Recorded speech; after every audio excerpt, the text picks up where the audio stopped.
নমস্কার বন্ধুরা, পিয়া ডেলি ব্লগে আপনাদের স্বাগত। আবার নতুন একটা রেসিপি নিয়ে চলে এসেছি। বলে তো এটা কী মাছ বন্ধুরা? যদি আপনারা জানেন তাহলে কমেন্টে জানাবেন। তো এটা হলো সাইটিং মাছ। এই মাছটাকে দেখো এবার আমি ভালো করে কেটে নেব। কেটে নিয়ে তারপরে ভালো করে এই মাছটা হলো আঁশ থাকে না, ঠিক আছে? দেখো এইভাবে কাটছি।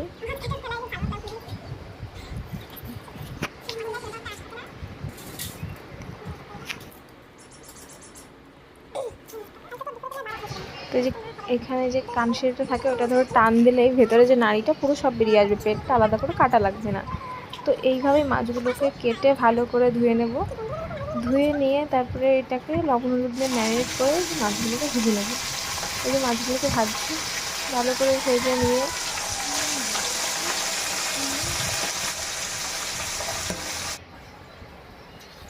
তারপরে এই যে কড়াইতে তেল দিয়ে দিয়েছি, তারপর জিরের ফোড়ন দিয়ে দিলাম।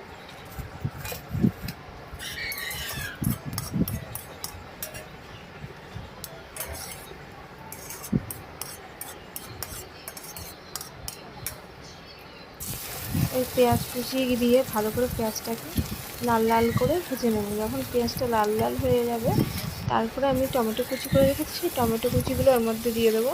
টমেটো কুচি দিয়ে দেবো। টমেটো কুচি দিয়ে ভালো করে ভাজা হয়ে গেলে, টমেটো পেঁয়াজটা ভালো করে ভাজা হয়ে গেছে, আমি এখানে পেস্ট করে রেখেছিলাম লঙ্কা আদা জিরে, সেই পেস্টটা ওর মধ্যে দিয়ে দেবো।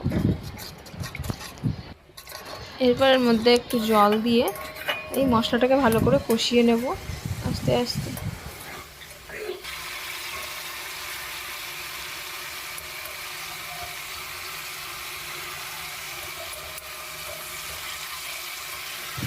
মশলাটা কষানো হয়ে গেছে, তেল ছাড়তে শুরু করেছে। এবার যে ভেজে রাখা মাছগুলো, এই মাছগুলো এবার এই মশলার মধ্যে দিয়ে দেবো।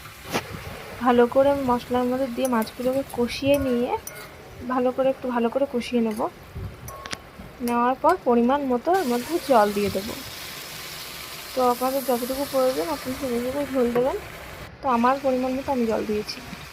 ঝোলটা ভালো করে জাল হয়ে গেলে আপনাদের পরিমাণ মতো ঝোল রেখে মাছের ঝোলটাকে নামিয়ে নিয়ে তারপর গরম মশলা দিয়ে দেবে। রেডি আপনাদের এই টেস্টি মাছের ঝোল। আমার রেসিপিটা ভালো লাগে তাহলে লাইক কমেন্ট শেয়ার